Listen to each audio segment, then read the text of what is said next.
Coming up today on The Link, we have Dean Jackson with the Coweta County Schools and Chris Yeomans with the Chris Yeomans Band, so stay with us.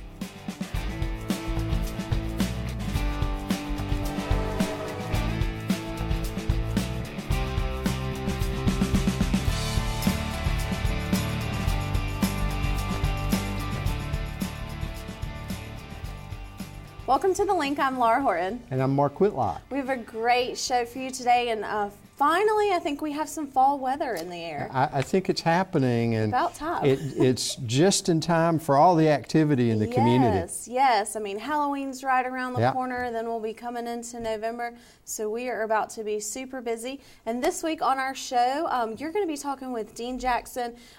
We just finished the first 9 weeks in this new school year, and so y'all are going to be kind of updating everybody of what's going on. And we've got some really good things going on in our school system. Got some great things happening for 22,740 plus students in the Coweta County school system, and Dean will help us kind of recap what's happened during this first half semester. Yeah, absolutely. And Dean stays super busy. Yes, he does. Everybody, our school board, Dr. Barker and his staff, everybody works so hard so that our school system continues to grow and improve in areas, and they get recognized for a lot. We're above the state average in ACT and SAT scores. Our graduation rate is up. I mean, our school system just continues to improve on all aspects. Well, the continuous improvement is Dr. Barker's key. Yep. And not only are we above state averages in SAT and ACT, we're above national averages. Oh, that's awesome.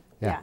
That is absolutely wonderful. So Dean's going to be here to talk with you, and I'm going to be talking with Chris Yeomans from the Chris Yeomans Band, and they have a great concert coming up. It's going to benefit the American Brain Tumor Association, and it's called the Western Roundup. Western Roundup. Yes, it's going to be at the Alamo, and a lot of local musicians will be playing, and it only costs $10 to get in the door, and all of that money is going to be donated right back to the Brain Tumor Association. So it's for a great cause. It's going to be November 11th, so Chris will be here to talk to us about that. Chris does great work bringing musicians, bringing her own talent to help charities locally. She does this often, she draws a crowd. Yes. And because she's very talented. Yeah, her band is wonderful, and she knows a lot of the musicians. They always have a benefit concert for Meals on Wheels. Right. They've done several other ones, and this is the first time that they're doing one for the Brain Tumor Association. So it's going to be a wonderful event and a lot of fun, and who doesn't love music? Who doesn't love music, and who doesn't love the work that Chris and her band do? Yes, absolutely. So you definitely don't want to go anywhere. We will be right back with more on The Link.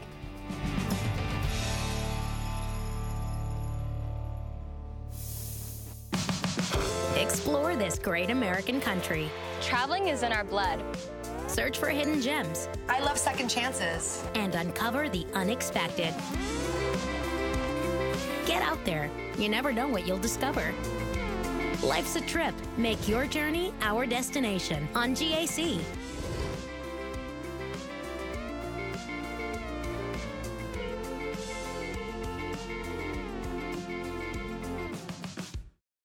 On Travel Channel, Andrew Zimmern is going big. We're meeting the people that give every town we go to a flavor all its own. That is just crazy good. The adventure is bigger and bolder and cooler. Wow. Oh, horse parking. I travel by one rule. This is unbelievable. That's history in a bowl. If it looks good, eat it. All new Bizarre Foods, Tuesday at 9 on Travel Channel.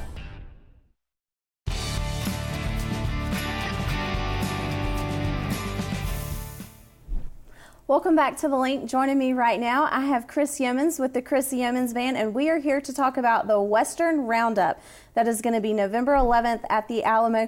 Thank you so much for being here, and welcome back. We're so excited that you're back on our show, and you have a great fundraiser coming up for the American Brain Tumor Association, and they are very underfunded, and that's why you wanted to put together this fundraiser, correct? That is correct. Plus, my children's father was diagnosed with a malignant brain tumor, and actually this month is a 1-year anniversary of him passing, and I felt like this was a good way to draw attention to the American Brain Tumor Association, all they can do to help those out there with that diagnosis. Absolutely, and they are one of the organizations nationwide. They actually provide treatment and support, and a lot of people don't really hear about their association, and I think that may be why they're a little underfunded. And so all of y'all's proceeds are going to go to benefit them, correct? Correct, it will. And the American Brain Tumor Association mission is to advance the understanding and treatment of brain tumors with the goals of extending and ultimately saving the lives of those impacted by that diagnosis. So we'd like to help with that and draw attention. And it's going to be $10 at the door, correct? Or if you would like to pay a little more for a donation, y'all would always welcome that. And y'all have got a great lineup. We do. I'm so excited because this event is geared towards Western swing. And Western swing is fun music, so we're going to have, we're like, put your boots on and let's dance. Absolutely. You got to get those cowboy boots out. That's why it's the Western Roundup, and it's going to be at the Alamo, correct? And the Alamo's great for always helping us and helping the community with causes. So we're real grateful to be able to have the show there. Yeah, and what time will it kick off? 8 p.m. Okay. And we have a whole slew of great performers. We have Daniel Williams, who we love, A.M. Rodriguez from Savannah, who's now moved up to Atlanta area, but he's originally from Austin, Texas, so he has got the some great, and 16 coaches, Tim Shepard, Blair Morgan, and my band, David Pewitt, Patrick Thompson, Jerry Lee, and Barefoot Slim, and myself, so we're just really excited. Lineup, yes. Yeah. $10 is a steal to see all of the bands perform and everything, and it's going to be such a fun night. Like we said, you got to get your cowboy boots on and come out, and it's for a great cause. Yes, it is, and also fiddle is a big important part of Western swing, so Tony Duck, one of our favorites, and Lisa Cook will be playing upright bass. We have just a whole lot of great musicians playing for this show. Absolutely, and actually at the end of this interview, we're going to be playing a clip of music, so it's going to get you in the mood to go to the Western Roundup again on November 11th. And also, your band stays so busy, and y'all are always wonderful to do a lot of benefit concerts. You're very involved in the Noonan Unplug. Let's talk a little bit about how the Noonan Unplug is going and some other ways that your band's giving back and y'all are out performing. Sure. Well, we like to play about twice a month because, you know, of other obligations and this, that, and the other. But we do always play fundraisers when asked. There's a lot of those out there, and, you know, a lot of the musicians in Noonan are contributing all the time to these causes. So it's just an amazing music community. And Noonan Unplugged really focuses on the songwriter. So we have a show once a month at Vinyl Light Records, Brown's Guitar Mill. And we have new songwriters and experienced songwriters. And we have a 2-hour mini concert just featuring those folks. And it's a great listening room, and people just love to come in and hear everyone. Because I think people forget a lot of the local talent we have around here. I mean, these kids and everyone's incredible with songwriting and playing, and it's a great way for them to get exposure. It is. And all of that, and it's a great way just for a fun night to listen to music and real chill and get to know the artist. And we have, well, actually Saturday night we're having our October show at 7 p.m. And a lot of the younger songwriters started playing Noonan Unplugged 5 years ago, and they have moved on and upwards, you know, so it's been a good thing. Well, if people are interested to hear more about the Western Roundup or anything that your band's doing, they need to visit, like, you have a lot of social media. Like, I know I follow you on social media. Y'all have a lot of that, and y'all do a great job keeping everyone up to date. Thanks. Yes. The Chris Yeomans Band, on that Facebook page, will have more information about the Western Roundup. I'm going to create a page and put the link on there for everyone to go to, so that they can see what's going on and how to donate that way. Okay. Also on Noonan Unplugged, I'll put one there, and on my personal Facebook page. Also, you know, American Brain Tumor Association has a care line, and you can call and also email them, and they'll give you any information that you need about this about the Brain Tumor Association. Okay, wonderful. Well, thank you so much for being here. We really appreciate it. So we much. Always love when you come on the show. And again, we want to encourage everyone to go out to the Alamo November 11th for the Western Roundup. Get on your cowboy boots and go hear the wonderful music. And it's just $10 at the door. That's still to get in. And if for some reason you can't make it, please visit the American Brain Tumor Association's website and make a donation because, like we talked about, they are very underfunded. So again, don't forget Western Roundup, November 11th at the Alamo. Stay with us. We'll be right back on The Link.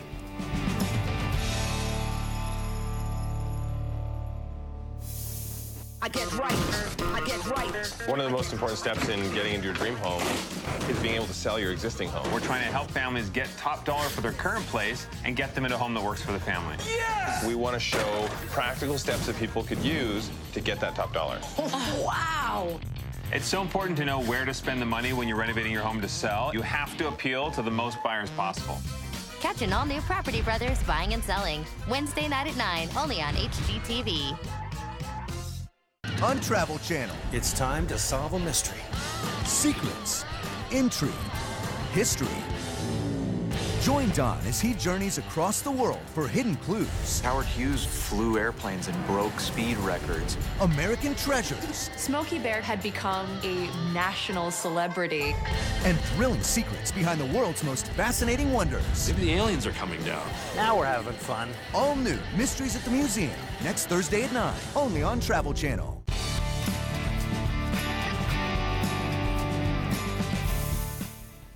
Welcome back to The Link. We are delighted to welcome back to The Link the Public Information Officer for the Coweta County School System, Mr. Dean Jackson. Dean, welcome back to The Link. Thanks, Mark. It's good to be here.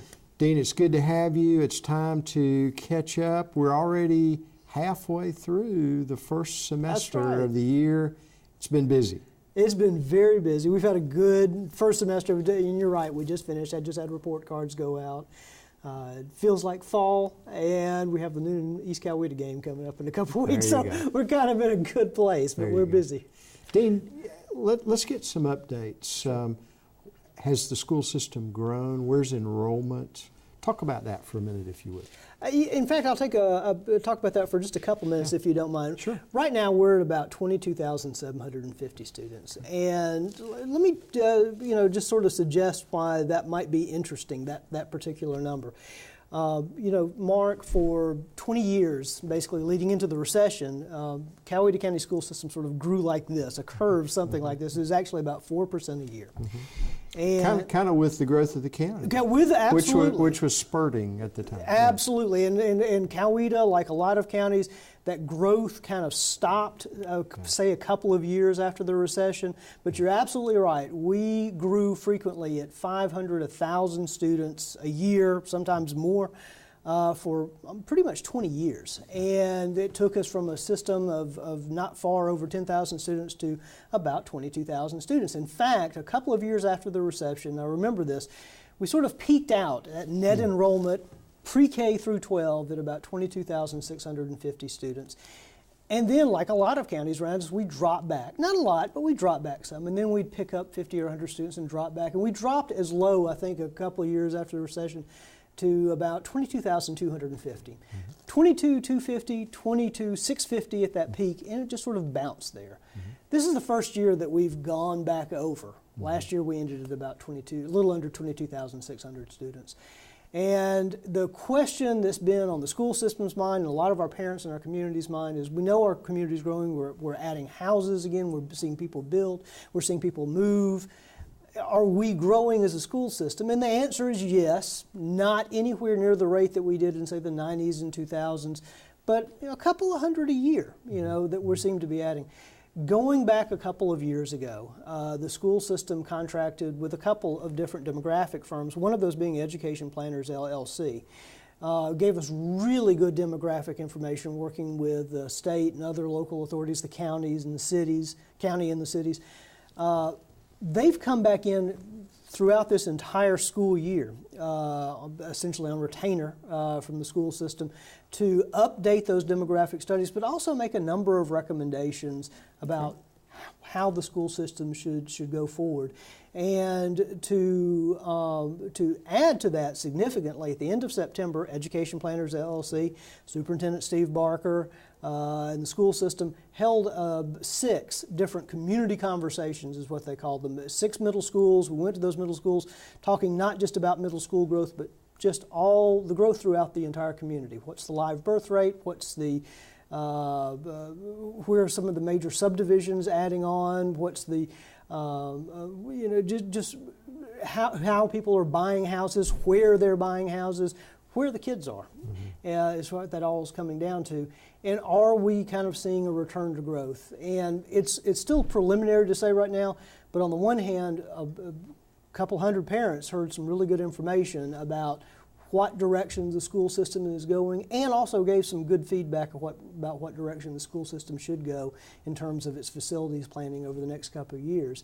And even though I don't want to, I think they'll come back in November with a wider report to the community, and we'll continue to do that through the year.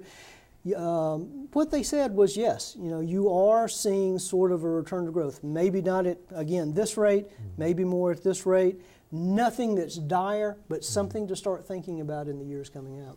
So a good exercise, Dean, to both listen to the community, share information from some experts who've been studying, and really help us all to think together about the long term. That's exactly right. That's exactly right.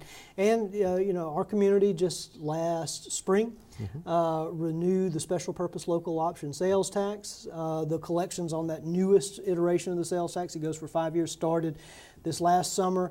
And there are decisions the community has asked us to make. Watch and monitor growth. We have just a lot to do, as we have for several years, in going out and renovating schools. But also, do we need to look at, just like we've done at the high schools, for example, in recent years, do we need to look at adding some classroom space here? Do we need to look at positioning ourselves, where do we need to look at positioning ourselves in the county? I think this, that company and just parents' feedback is giving us a lot of good information to think about in the coming years. That's great. That's great. Dean, in the middle of that effort, we're getting great reports about grad rate and some other milestones that we've hit. That's right. Can you talk about those? Sure. I think the big ones that folks look at, really the big one that folks look at, is what is our SAT. Yeah. This is, in this latest SAT report we have is from our 2017 graduating seniors from the 3 high schools. SAT has gone to a new format, and it's really kind of a format that you and I are much more familiar with. They call it different things, but it's still basically the older verbal in math sections. They still have a writing section. For several years, the maximum score was 2,400. Kind of gone back to that system where the maximum score is 1,600. Two 800s as far as the reporting goes. Two sections of 800 points. We came in at 1079. That was the average of the folks, of the graduating seniors, I should say, from 2017.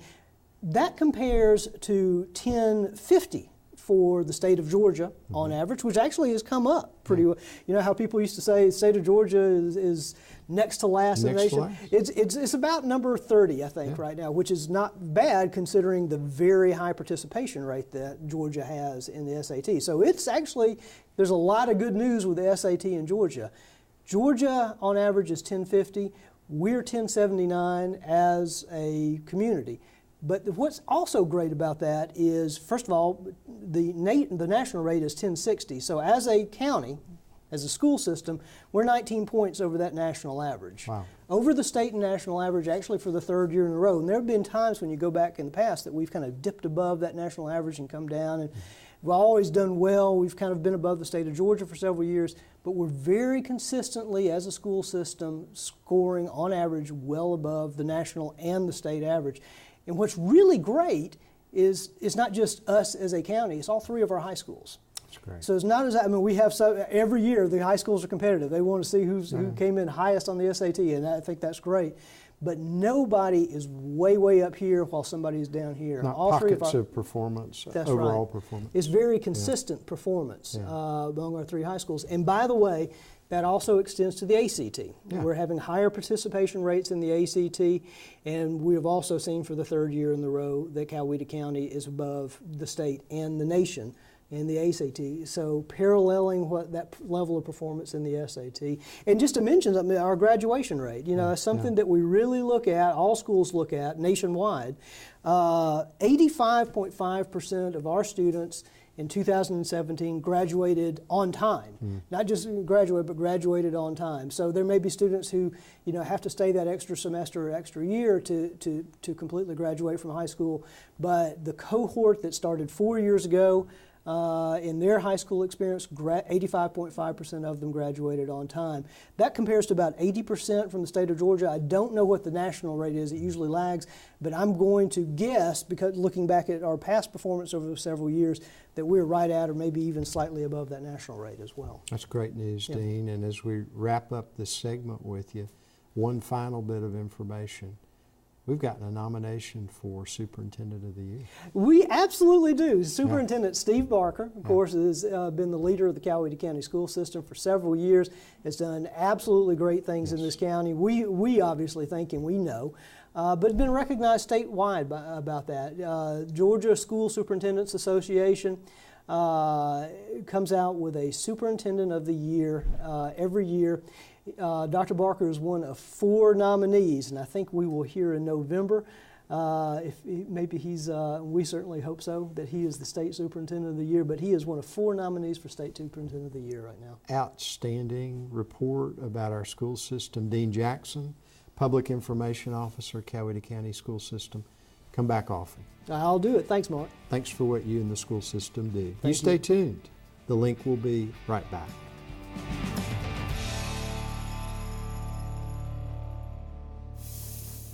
Big ideas don't start big. Wow. I think the 60s and the tiny house movement have a lot in common. It's just kind of this revolution of new ideas and new kinds of people. This is art to me. I'm going tiny so I can do the things that I love. My daughter is going away to college. I didn't want to live in this big house by myself. Tiny houses are bigger than ever. This is a little bit too big. All new Tiny House Big Living, Monday night at 9, only on HGTV. Don't make me get my tools. If you invest your time, you can turn anything around. It's going down. The space is amazing. You can do it, just don't give up. I love this.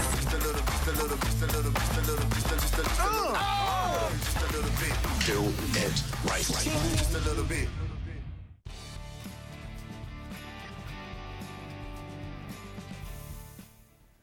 There's always a lot of things going on in Coweta County, and this week we have Erin with the community calendar. Hi, my name is Erin, and this is Community Calendar.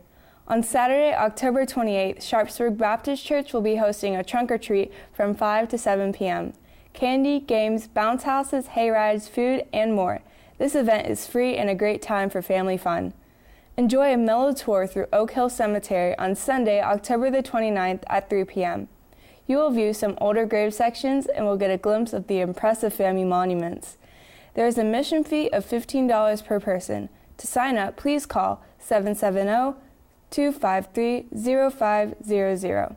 A Billy Joel and Elton John tribute show called Face to Face will be performed at the Nixon Center for the Arts on November 3rd at 7 p.m.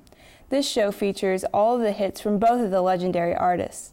Ticket prices range from $15 to $20. To purchase tickets, please visit thenixoncenter.org. That's all for the community calendar, and I'll see you next week.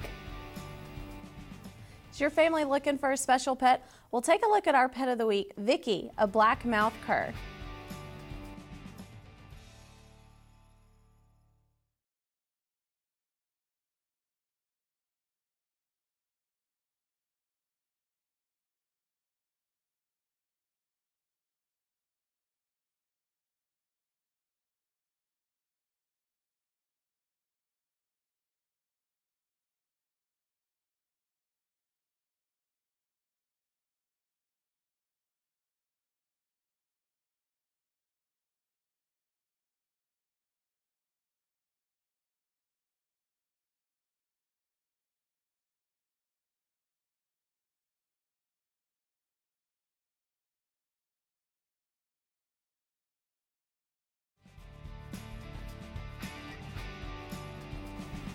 Welcome back to The Link. Laura, a great show this week. A great show. I really enjoyed your interview with Dean, catching up about how the first 9 weeks went with the school system. And Dr. Barker being nominated for Superintendent of the Year. What an incredible honor. Yeah, yeah. And Dr. Barker is always great to credit the entire system. His staff, all of the principals, teachers, administrators, I mean, just the kids, it all boils down to. But we were out doing some interviews for a video we made with Dr. Barker, and I liked how a lot of the teachers said it all starts with his leadership. Yeah, everybody in the school system believes that, and we find so many people in the community who rally to his leadership. And he will say, and he has said, this nomination isn't about him. It's about the entire school system, the entire community. Yeah, absolutely. We've got a lot of first programs that we've started in our school system that other people are starting to hear about and come see. And trying to replicate. And all the time we have visitors at the Central Educational Center because they're trying to have that college and career academy in their state. That's right. So it's such an honor for Dr. Barker, and we really enjoyed Dean being here. And then we don't want our viewers to forget about the Western Roundup. Enjoyed the interview with Chris. I mean, she is wonderful. Her band, I love listening to them. They do a lot of these concerts that benefit a lot of nonprofits around town and all of that one. So this one's going to benefit the American Brain Tumor Association. So it's just $10 to get in the door for a fun night of music. And it's going to be at the Alamo, so we really encourage everyone to go. She's in demand because she's so talented. She is. Oh, she's super talented. I follow them on social media and always try to keep up with what her band's doing, and they stay so busy. Yeah, we've got some good interviews next week. I'm going to interview Steve Swope. Yes, because we've got a SPLOS vote coming up. And Steve's going to be here. He just recently presented to the Rotary Club, and he's going to be here to talk about that and share his presentation. So we're really excited to get all the information out to our viewers. Yeah, lots happening in the community. Yes, lots. Especially if you've read the paper this week, you see all the filming locations, all the roads that are going to be closed. You've seen filming on Greenville Street. It's super cool. And the TheLink Early Bird Forum is going to be on Halloween. It's going to be on the 31st at the Noonan Center, and it's going to be focusing on filming and the industry and how it's booming and how Coweta really helped jumpstart that. And we're going to have a panel discussion with some key folks in the filming industry. So if you haven't already registered, go to the Chamber's website and sign up for that. Coweta's in the middle of the action. We're going to try to cover that on The Link. So you stay tuned. Have a great week, and thanks for joining us on The Link. Have a great week.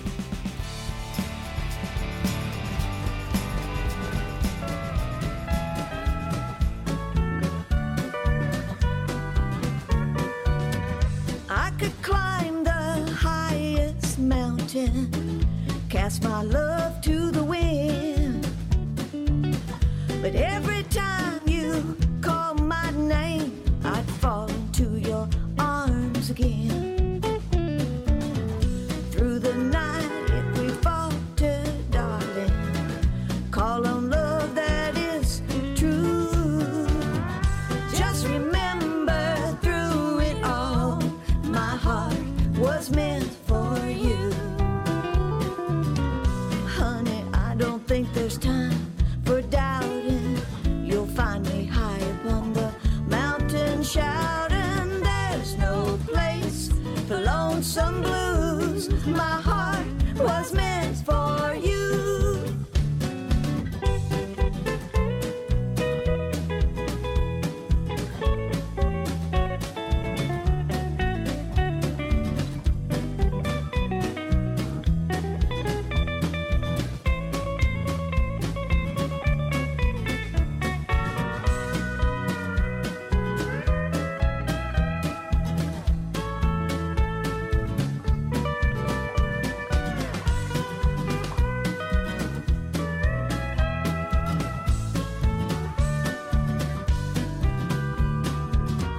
Honey, I don't think there's time